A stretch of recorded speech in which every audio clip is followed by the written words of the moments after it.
Welcome to Cooperville. Do you know what's fun to do in Cooperville? Pack up your shit and get the fuck out! Listen. www.welcometocooperville.com. Who the fuck says www anymore? I can't even say it. www. Stop that. The Welcome to Cooperville podcast. On demand anywhere quality podcasts are available. And some places where cheap podcasts are available. And the local gas station has some. Subscribe, get updates, feel better about your life. Welcome to Cooperville.com. Check one, check. Welcome to Cooperville! Make sure you use a coaster. The wife gets upset when we leave rings on the tables.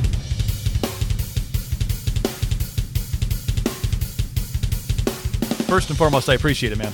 Of course. You're a busy cat, dude. You're one of the hustlers in the business. Definitely. It's Rick DeJesus, my friend, one of the few people. I would hold them in a small group of people that in the industry of music, I say, that's my motherfucker right there. I love that. I feel the same way, brother. Because Rick is, the same way. And you've gone through a lot of things through Adelitas Way. You've been inside of the machine of the industry. You've been able to, I think, what I would hope a lot of artists want to do, and that's really take control of everything that you're doing musically with your brand, and you got to feel good about the position that you are in, that your band is in right now. It changes your life. You go from dreaming that your life can be a certain way to living your life that way. So I would say the biggest thing is I don't worry. You know, when I was on Virgin Records, I was always worried. When I had a big manager, I was always worried. Are the songs good enough? It just even beyond worrying, like it's like a sense of anxiety. It's a sense of I believe a lot of artists deal with depression because of the system. When you can wake up and freely create, and you can wake up and freely tour and freely make decisions for your band. Obviously, we had a little bit of a bump up, because we were in the system.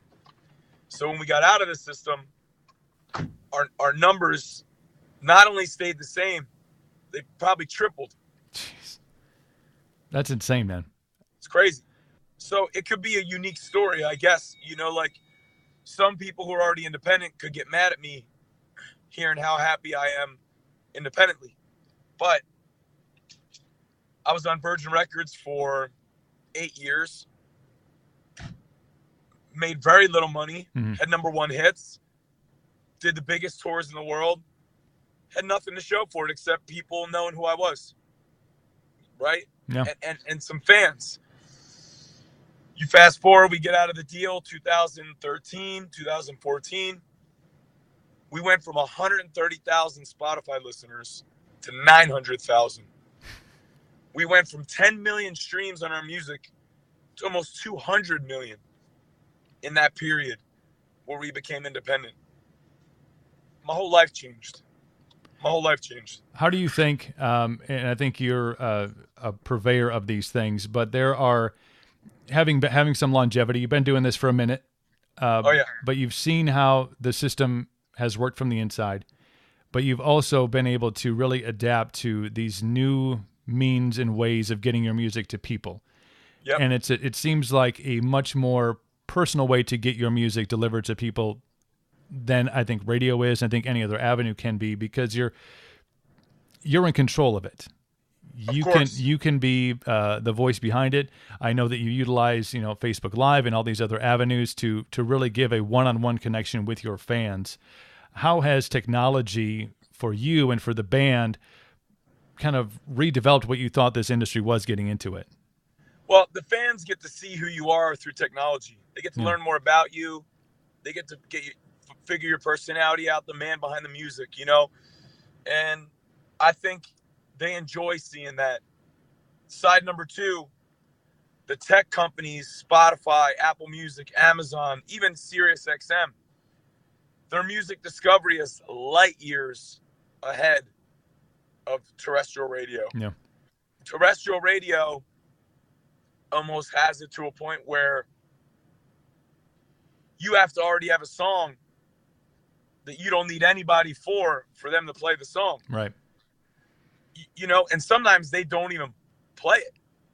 You know, like Cumulus hasn't played any of our records in 11 years. We have songs that have more streams than any song on Active Rock Radio with 0 spins. It's not a good look. No. It's not a good look for radio, because radio is supposed to be delivering the new undiscovered music to people. They lost that. You never lost that. They lost that. When you're losing your value, it's like this. I don't mean to sound like a jerk on the podcast, but No, I will. it's all good, bro. No, I'm feeling you, man. You marry a woman, right? You think when you marry her, you're going to get sex. You're going to get cooking. You're going to get a best friend, a partner. Mm-hmm. This woman doesn't deliver any of those things. What happens to her? She out the dough. She's gone, though. Yeah, bye-bye. Bye-bye. Thanks for playing. Cumulus. It's not delivering people new music. Right. They're figuring it out 1,000 other ways. iHeartRadio, same thing. Mm. People are listening. By the time you're hearing the song on iHeartRadio, you're like, oh, I've already heard this song 10,000 times. Well, everybody's already heard this song. It's going to go bye-bye. Yeah, it was, and I don't want to, I never got an official reason why I got let go from radio. Because they're almost done, dude. Yeah, well, they're sweating. I'm not saying I'm hopeful, but, you know, if it happens, I won't lose too much sleep. You know, I'm doing all right for myself. But I was, you know, I know that obviously you and I have a relationship. There's other bands out there that I think that are going about it the right way. And one of the things that I made a change in my perspective of being a programmer when I just saw how songs were being force-fed and all of a sudden they're number 2 on the charts. And I'm like, this isn't even a good song. Like, I don't understand how this happens all the time. Yeah. We won't play that game. No. We won't play that game. And I didn't want to either. I wanted to be able to introduce, you know, much like these avenues now that you mentioned, Spotify and the other ways that are out there for people to discover new music. I'm like, what if we did that? What if our chart of course looked, you know, that I would send to our buddy Ray Germiner, my buddy, my homeboy. Yep. I would send to him and looked nothing like what the Billboard chart looked like. And it was great. Our market loved it. And here I am. It's a lot of paper play. It's a lot of paper play. Yeah. It's a lot of, here's the problem that I have. If you're breaking down the business side of radio, to get in the top 15, and you can get there, you have to spend about $45,000 to $50,000. Damn. So what radio expects from you is Sirius XM, Spotify, Apple Music. They do all the heavy lifting to make you that $50,000. You know what I'm saying? Yeah. I watch the revenue come in. If you do no radio, that 50 grand still comes in. That 50 grand still comes in. Right. Radio is like a prop up. It doesn't bring any more income. Mm-hmm. You don't get on the radio unless you do. If you break through and get number 1, you're talking a little more money. But if you're sitting at top 15, which costs $50,000 to get in, your sales won't increase. Mm-hmm. You won't notice. Your audience live won't increase. You won't notice. So the decision that bands are making and labels, you have to eat that 50 grand. No profit. All the profit goes to a prop chart. Oh, I'm going to take all 50 grand that I've made off this song so far and say that I'm top 15 at rock. It's not a winning bet. Yeah. And where it is not a winning bet for me. Yeah. I'll take the 50 grand. People can say, oh, I haven't seen them on the radio chart in years. And I'll say, but have you seen my house? Have you seen the empire that has been built? Have you seen the empire? Yep. When you when you decided to go independent, or when that happened, and I think I've noticed, because I met you before that happened, like just your physical being, just I think mentally, physically, energetically, has completely changed. I mean, it seems like without that pressure that you mentioned earlier, back to myself is what I'd say. I'm back to myself. The only time I was ever depressed in my whole life was 2012. Mm-hmm. Signed to Virgin Records, biggest manager in the game. No one cared, you know, when I couldn't. No one cared when I was coming off a record where I sold 1 million singles, had 3 #1 hits. I couldn't afford baby formula for my first daughter. I had to call my mom to pay for it. That's how much money everyone's getting. Except the artist. Yeah. We saw you the first time at Rockfest, and I think it was after one of the first singles broke big, and I watched you in 95-degree heat stand in a wooden building for hours on end, and met every single fan that was out there. And you know how lines are at festivals; they just keep on kind of like what's happening here. Shook hands, and we were the last.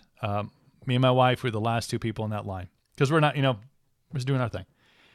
You guys are amazing. You were still smiling, still happy, as could be. That has transcended, I think, in this independence into, I don't know, I watch your stuff on Facebook, I see what the band's doing. You're not doing the album cycle thing. You're so free to create, and I think you being the artist that you are, that I've known you to be for years now, I've started to feel that kind of liberation, I think, in my new venture. The weight on your shoulders, you have an idea, and you can just go and like, fuck, I'm gonna go do this right now. Nothing is holding you back. Is your happiness level ever been this high? It's beautiful. Yeah, it's beautiful. Nothing holding you back. I feel that way. Everything creatively flows better. Happiness, health. I'm back to the guy that I always was. I had a couple years where I was so down from the circumstances, and it's not just being signed. It was everyone around me, the people surrounding me too. Yeah. But everybody loves a comeback story. So it feels good to be back. It feels good to lose yourself for a minute, find yourself, set an example, because look what we're doing. Yeah. I know other artists are looking what we're doing. I know people notice what we're doing. Do I care? I care more for the younger artists. Yeah. I care more for the artist who feels depressed. I care more for the artist who feels like he wonders every day, is this his job? It can be. It can be. We've gone 4 years, no label, no manager, no anyone. No anyone. Our team is small. Mm-hmm. We got the Fuel Music, amazing. We got TKO booking. We got Rega Minor. And we got 120 million streams on the label. And you still get to play softball when you want. And I get to play softball when I want. Are you still playing? Yep. Are you still oh yeah. Like a boss? I mash. I smash ball. I smash. Smash. I live my life just like I thought and hoped I was going to live it when I thought, you've done it. You're a rock star. I live life like a rock star, bro. 100%. 100%.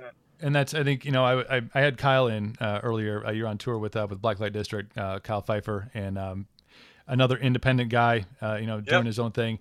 And I brought him up a quote because we were talking about sounds. And I think when you're an artist, if you want to change your sound or you want to do something a little bit different, when you're under the guise of a label or manager or somebody else, that's pretty much frowned upon. Like, you don't. Yeah, they have a simple formula. They want you to sound like whatever artist is the biggest one that they manage, right, or whatever artist is the biggest one on their label or any label. All I heard from 2012 on was Imagine Dragons for Adelitas Way. You need to sound like Imagine Dragons. I don't think we can. No. I don't think we can. So I do whatever I want in the studio. And that's rock and roll, I think, and this was the quote I told Kyle. I'm like, rock and roll doesn't have a sound. Rock and roll is an attitude, and it's a state of being, I think. Oh, yeah. And despite all, I think, maybe the preconceived notions of what that looks like, what rock and roll looks like, I think when I think about rock and roll and the lifestyle is I think of a guy like you in his backyard playing with his kids, doing a live stream, because it doesn't have to be this, well, here's rock and roll and here's how we live, Happiness. No, it's about waking up every day and doing exactly what the fuck you want. Welcome to my life. I want to wake up. Yeah. I want to hang out with my kids. I want to go and do yoga. I want to go eat lunch at my favorite place. I want to go eat dinner at my favorite place. Mm-hmm. It's like I want to take my kids to the pool. Yes, being a rock star has allowed me the freedom of doing whatever I want, and usually doing whatever I want when I'm not on the road. When I'm on the road and I do whatever I want, we do whatever we want. We end up at baseball games. We end up just doing whatever the hell we want to do. When I'm home, I do whatever I want with my kids. Dad life. It's priceless. Yeah, dad life. It's priceless. Dad life. So I think when I first interviewed you years and years ago, 2012 maybe, sounds about right. We always we talked about the cycle. Oh, well, now when's the next album coming out? Now with this kind of open forum that you have and the freedom really to release a song anytime you want. Go. You get an idea on this trip you're making right now to the next venue over in Minneapolis, and you're like, damn, that's a good idea. And you jot it down. Yep. Is your year, do you map it out now, or is it as it flows into you, you're in so much control of how it goes, you can be like, no, we don't have a set date to do this. We don't have a set date to do an EP. We don't have a set date to do that. You just kind of do what you do. So I'm going, we're going to finish this run. I'm going to take 2 or 3 weeks to settle back in with my family. And then my producer's coming to Vegas. We're going to build a studio like we always do. Mm-hmm. In one of the casinos, the Cosmo, the Venetian, the Palms. We're going to build a studio in there, and we're going to get back to work. Dude, how fucking cool is that? How fucking cool is that? It's amazing. That's just awesome. Thank you for, taking the time. Of course, brother. You're, independent. Happy to see your face. Sorry I didn't get to hang in person, but next time we'll do it. That's what Vegas does to you, man. You see rainfall, you're like, what the fuck? I'm out sleeping. No, I see rainfall and I'm like this. Long story short, Rick took a nap because of the rain. We had torrential rainfall here yesterday. All day yesterday. I fell asleep every single time that I was sitting down. I fell asleep on the ride. Okay, so we woke up from the hotel, started the drive. It was raining. Yep. I fell back asleep on the drive. We get to the venue. I fell back asleep at the venue again. But we all did. The whole band. We were down there all like out. Rain. So you were well rested for the show then? Just ready to dominate. I was ready to dominate. The sound system there couldn't contain us. Well, we kept breaking shit. That's what happens. A.W. Rose in the town and break shit. That's how awesome, we do brother. it. Hey, man, thank you so much for the time, man. Safe travels for the rest of the tour. When you get back, stay in touch. Let me know how things are going. Let's get back on the hang sometime soon. Let's do it, brother. Pleasure. I'll bring my wife out there and we'll... Send my love. I will. Send my Absolutely, love. man. Let's do it. Vegas, I'm in. All right. I'm coming your way. I'll see you, brother. Take care, brother. Be safe.